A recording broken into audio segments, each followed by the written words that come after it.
From Troas we put out to sea and sailed straight for Samothrace, and the next day we went on to Neapolis.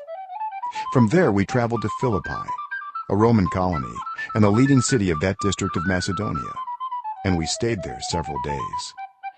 On the Sabbath we went outside the city gate to the river, where we expected to find a place of prayer. We sat down and began to speak to the women who had gathered there. One of those listening was a woman from the city of Thyatira named Lydia, a dealer in purple cloth. She was a worshiper of God.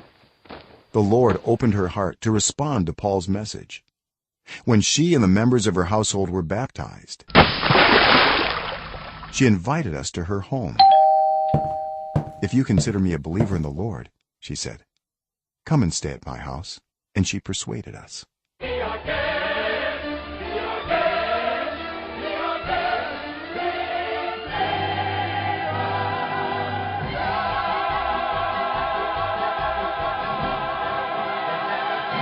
Once, when we were going to the place of prayer, we were met by a female slave who had a spirit by which she predicted the future.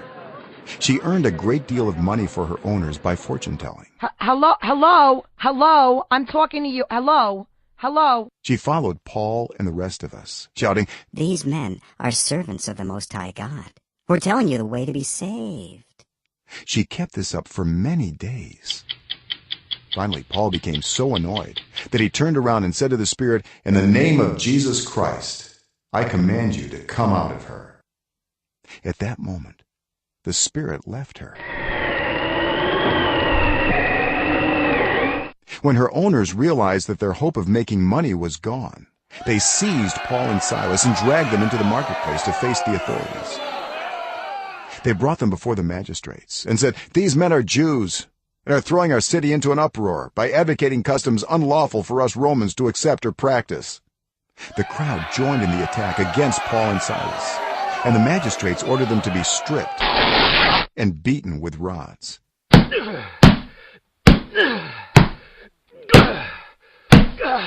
After they had been severely flogged, they were thrown into prison, and the jailer was commanded to guard them carefully. When he received these orders, he put them in the inner cell and fastened their feet in the stocks. About midnight, Paul and Silas were praying and singing hymns to God, and the other prisoners were listening to them.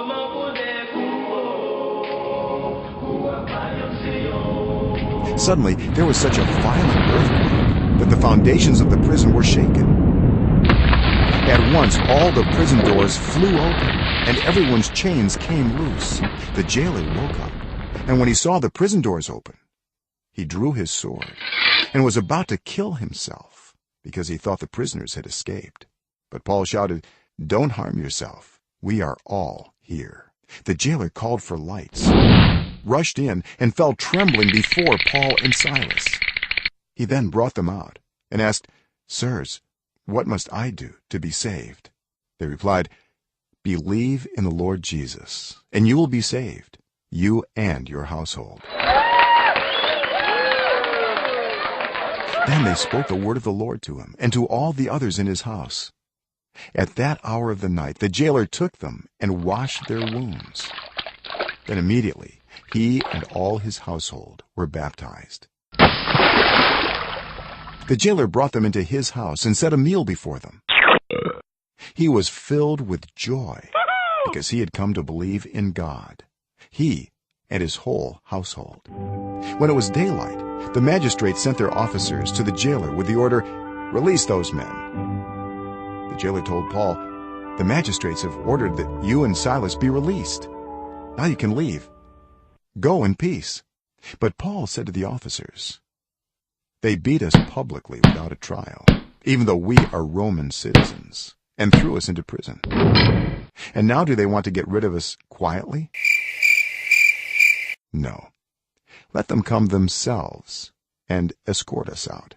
Oh, yeah.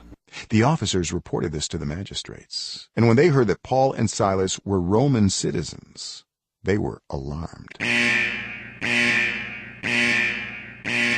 They came to appease them and escorted them from the prison, requesting them to leave the city. Hey, get out of here! After Paul and Silas came out of the prison, they went to Lydia's house, where they met with the brothers and sisters and encouraged them. Then they left.